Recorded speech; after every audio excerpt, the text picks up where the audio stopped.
اور کئی لوگ چلے بھی گئے ہیں. لیکن کیا اب میرے سے پوچھیں کہ کیا مجھے اس سے کوئی فرق پڑ رہا ہے؟ 150 سے اوپر کیسز کر دیے, قتل کا کیس آخری کر دیا میرے اوپر. مجھے 19 بیلیں لیے میں نے ایک دن میں, یہ دنیا کا ریکارڈ ہے. اس کے بعد 4 گھنٹے نیب میں بیٹھا ہوں. 4 گھنٹے نیب نے میرے سے وہ جو سوال پوچھے, میں چیلنج کرتا ہوں کہ کسی عدالت کے اندر کبھی بھی یہ کیس کی کوئی اہمیت ہو جائے. کوئی کیس ہی نہیں ہے, کیبنٹ کا فیصلہ ہے, ساری کیبنٹ نے فیصلہ کیا. اب یہ دکھانا تھا کہ مجھے اس سے کوئی ذاتی فائدہ ہوا. کیا القاعدہ جو پہلا بن چکی تھی, شروع ہو گئی تھی یونیورسٹی, کیا وہ ایک ٹرسٹ ہے؟ وہاں غریب گھرانوں کے بچوں کو مفت تعلیم مل رہی ہے سیرت نبی پہ اور یہ جو ٹیکنالوجی کے اوپر. وہ ٹرسٹ ہے جس طرح شوکت خانم ہے. مجھے اس سے کیا فائدہ ہے؟ 1 روپیہ نہیں دکھا سکتے مجھے کیا فائدہ ہو, نہ ہی ہو. کسی ٹرسٹ سے کسی کو فائدہ نہیں ہو سکتا, ٹرسٹ ڈیڈ میں لکھا ہوا ہے. تو وہ کیسز بھی ہیں, قتل کا کیس بھی ہے, ہر روز کوئی نئے کیس آ جاتا ہے, عدالتوں کے میں چکر مار رہا ہوں. لیکن مجھے اس سے کوئی فرق نہیں پڑتا. میں ہر عدالت میں جاتا ہوں, ہر کیس میں جاتا ہوں, یہ بتانے کے لیے کہ میں قانون سے اوپر نہیں ہوں. جبکہ میرے اوپر یہ جان کے کیا جا رہا ہے, یہ مجھے خوف دلانے کے لیے کیا جا رہا ہے. میں یہ آج کہنا چاہتا ہوں کہ یا اس سے یہ سارے کیسز کریں, اور اس کیسز میں کیونکہ کسی عدالت میں کوئی سزا نہیں ہو سکتی, ملٹری کورٹس سیٹ اپ کیے ہیں, اپروور ڈھونڈے جا رہے ہیں جو کہ جی عمران خان نے ہمیں کہا تھا کہ وہ کور کمانڈر کا گھر جلاؤ, یہ کہیں گے, ان میں سے کوئی اپروور آ جائیں گے, مجھے ملٹری کورٹ میں لے جائیں گے, سزا ہو جائے گی, مجھے کوئی فرق نہیں پڑے گا. جو آدمی ایک مشن, جو 22 سال سٹرگل کر کے, جو اگر جس کے پاس سب کچھ تھا, کوئی ضرورت نہیں تھی 22 سال سٹرگل کرنے کی, اگر وہ آج 27 سال کے بعد اگر کسی کا خیال ہے کہ میں جیل سے ڈر جاؤں گا, یا جو بھی ہے, جو 2.5 قاتلانے ہم 2 میرے اوپر حملے ہو چکے ہیں قتل کرنے کے لیے, ایک مجھے وقت پہ پتہ چل گیا تو میں نے ٹی وی پہ بتا دیا کہ کیا کرنے جا رہے تھے, تو اس سے کیا فرق پڑے گا؟ جو قاتلانہ حملے سے نہیں ڈرتا تو وہ کس سے اور ڈرے گا؟ اب آگے کیا راستہ ہے, ملک کا راستہ آگے کیا ہے؟ میں جو یہ ان سے بات کرتا ہوں کہ میرے سے بات چیت کرو, کوئی بات چیت نہیں کرتا. میں اپنی اسٹیبلشمنٹ آرمی چیف سے اسے کہتا ہوں کہ بات چیت کرو, کوئی بات چیت کرنے کے لیے تیار نہیں ہے. میں اپنی ذات کے لیے آپ سے بات نہیں کرنا چاہتا. مجھے آپ کچھ نہیں دے سکتے. قوم میرے ساتھ کھڑی ہے, کیا کوئی دے سکتا ہے؟ میں کوئی چور دروازے تو آنا نہیں چاہتا. اگر قوم مجھے ووٹ دے گی میں تیار ہوں, لیکن اگر قوم ووٹ نہیں دے گی تو نہیں. اللہ نے تو سب کچھ, میں وہ اللہ نے کا شکر ادا کرتا ہوں ہر وقت کا جو اس نے مجھے دیا. لیکن میں بات کرنا چاہتا ہوں کہ ملک تباہی کی طرف جا رہا ہے. یہ جو بجٹ آیا ہے, اس بجٹ کے اندر ذرا آپ کو سمجھ آ جانا چاہیے کہ ہم اب کدھر ایک دلدل کے اندر دھستے جا رہے ہیں.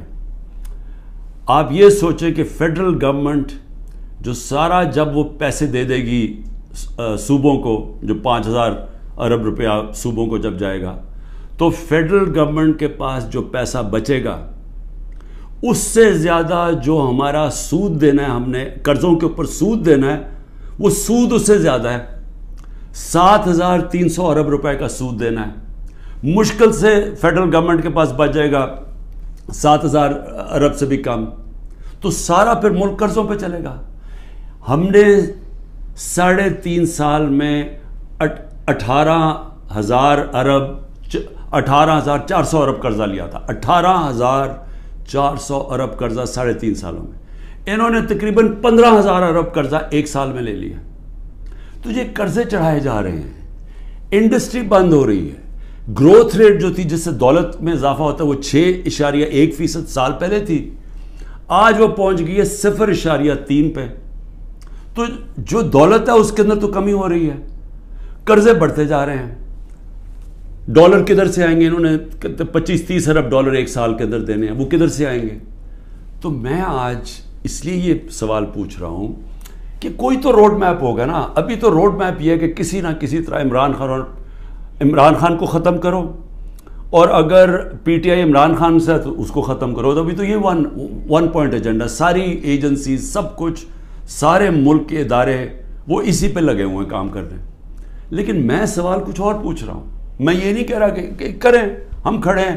اس میں سے ایک آپ یہ کرم کر رہے ہیں کہ میرے جو نظریاتی لوگ ہیں وہ نظر آنا شروع ہو گئے ہیں کہ وہ نظریاتی لوگ کون ہیں, اور وہ نظر آنا شروع ہو گئے کہ جو ہمارے ساتھ اور مقصد کے لیے آئے تھے, نظریے کے لیے نہیں آئے تھے. تو ایک تو آپ فائدہ کر رہے ہیں کیونکہ صرف نظریاتی پارٹی اب پاکستان کو اس دلدل سے نکال سکتی ہے. پہلے 140 ملکوں میں سے پاکستان 129 تھا رول آف لا میں. اب جو یہ انہوں نے کریک ڈاؤن کیا, اب تو یہ بالکل ہی نیچے گر گیا ہے, اب تو وہ بنانا ریپبلک بن گیا ہے. تو جب رول آف لا ہی نہیں ہے, انویسٹمنٹ کیسے آئے گی؟ انویسٹمنٹ نہیں آئے گی, دولت میں اضافہ کیسے ہوگا؟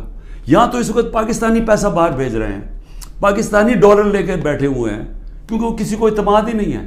تو جب تک ہم اس ملک کا نظام ٹھیک نہیں کرتے, جو میں 27 سال پہلے انصاف کی تحریک لے کے نکلا تھا, رول آف لا کی تحریک, وہ جب تک اب ہم قائم نہیں کریں گے, پاکستان کے نظام کو ٹھیک نہیں کریں گے, گورننس سسٹم تب ٹھیک ہوگا, ادارے مضبوط ہوں گے.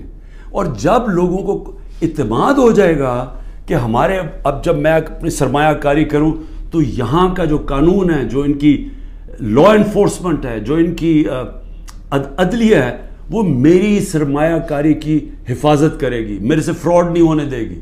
یہ جب تک اعتماد نہیں ہوتا پیسہ نہیں آنے لگا. اور اس کے لیے جب تک کہ حکومت نہیں آتی جو پبلک مینڈیٹ سے آئے, جس کو پبلک سپورٹ کرے, جس کو بڑا ووٹ ملے اور پبلک کی سپورٹ سے آئے, صرف وہی بڑے بڑے فیصلے کر سکتی ہے. نہیں تو ان کو تو آپ نے دیکھ ہی لیا ہے کیا کیا انہوں نے, سوائے مہنگائی کر کے, تاریخی مہنگائی 38% پہ, انہوں نے کیا کیا ہے؟ انڈسٹری بند ہو گئی ہے, بے روزگاری بڑھ گئی ہے, گروتھ ریٹ, انہوں نے اور کیا کرنا ہے؟ تو یہ جو ابھی تک تو گیم پلان میں یہی کھچڑی پکنے لگی ہے نا, آگے نئی آ گئی ہے, نئی جماعت ایک کریٹ کر دی ہے. ہم نے بھی اپنے بڑے بڑے اچھے 27 سال پرانے ہم نے لوگ وہاں بھی بھیج دیا ہیں ان کے پاس, اور ضرورت ہے تو حکم کریں ہم اور بھی بھیج دیتے ہیں. لیکن اس سے ملک ٹھیک نہیں ہونے لگا. ملک ٹھیک تب ہوگا جب ایک public mandate, free and fair election کے بعد ایک مضبوط گورنمنٹ آئے گی. اور میں اپنی اسٹیبلشمنٹ کو آج پھر سے کہتا ہوں, نظر ثانی کرے, ملک تباہی کی طرف جا رہا ہے. اور جب یہ تباہی جس طرف جا رہا ہے, اور IMF کی اگلی کنڈیشنز آئیں گی, جس طرح انہوں نے مصر اور سری لنکا میں انہوں نے کنڈیشن لگائی, وہ کیا ہے کہ فوج کا بجٹ کام کرو, دونوں جگہ انہوں نے کہا. تو یہ تو ہم ادھر جا رہے ہیں کہ ہم اپنی سیکیورٹی اینڈ میں کمپرومائز کریں گے, اور ایک دفعہ سیکیورٹی کمپرومائز ہوگی اس ملک کی, تو ہمارے جو دشمن بیٹھے ہیں وہ ملک توڑنے کے لیے تیار ہیں. تو میں اس لیے آپ کو کہہ رہا ہوں, مجھے کوئی ریلیف نہیں چاہیے, مجھے کوئی آپ کی مدد نہیں چاہیے, میں کوئی کسی مجھے یہ سمجھے کہ یہ جو سارا کچھ ہو رہا ہے انتقامی کارروائی, مجھے چھوڑے میری بہنیں باہر جانے کے لیے نہیں تیار.